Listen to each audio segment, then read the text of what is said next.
Sveicināti, mīļie tautieši! Tautieši visā pasaulē, latvieši! Gribu sākt ar lielu paldies.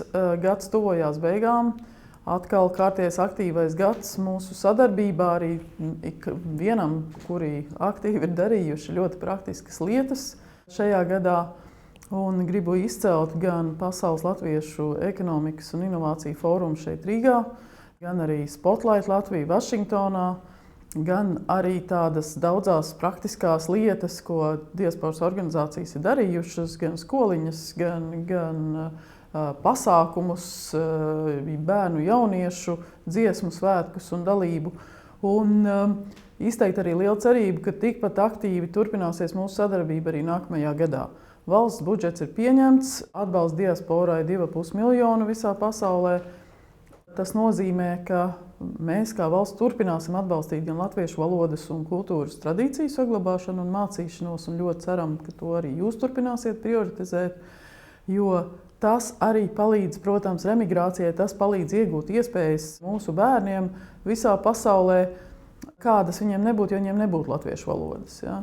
Jo tas, ko viņi var izdarīt Latvijā, protams, saglabājot valodu, vismaz kaut kādā mērā ir daudz šīs iespējas palielinošs aspekts.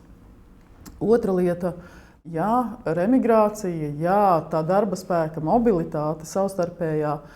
Šobrīd pasaule ir tāda, ka cilvēki pārvietojās un viņi dažus gadus var strādāt vienā valstī, cits gadus otrā, bet mēs ļoti gribam, lai arī jūs apzināti palīdzētu mūsu latviešiem visā pasaulē vismaz kaut kādu laiku pastrādāt Latvijā, iegūt šeit tos kontaktus, cilvēkus, sasaistes, visu, kas ir iespējams. Arī, protams, investīciju piesaiste, eksporta potenciāla izmantošana, viss, kas saistās ar mūsu valsts ekonomisko un labklājības izaugsmi.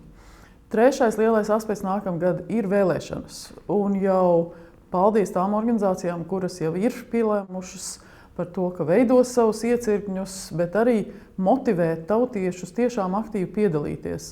Jo vēlēšanas būs grūtas. Mēs zinām skaidri, ka Krievija gatavo jau ārējo iesaisti, arī naidīgas informācijas operācijas un visu kaut ko citu.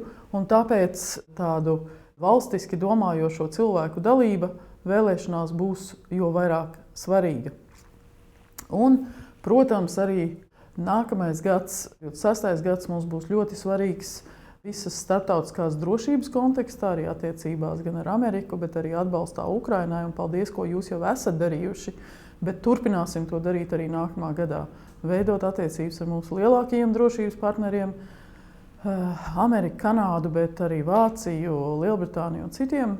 Būt aktīviem šajā politiskajā iesaistē ar mītnes zemes valdībām un administrācijām, bet vienlaikus arī atbalstot Ukrainu un spiežot uz to atbalstu Ukrainai. Tas mums visiem ir svarīgi. Latvijai svarīgi, tautai svarīgi un pasaules drošībai svarīgi. Lai laba sanāksme un jau novēlu priecīgus Ziemassvētkus!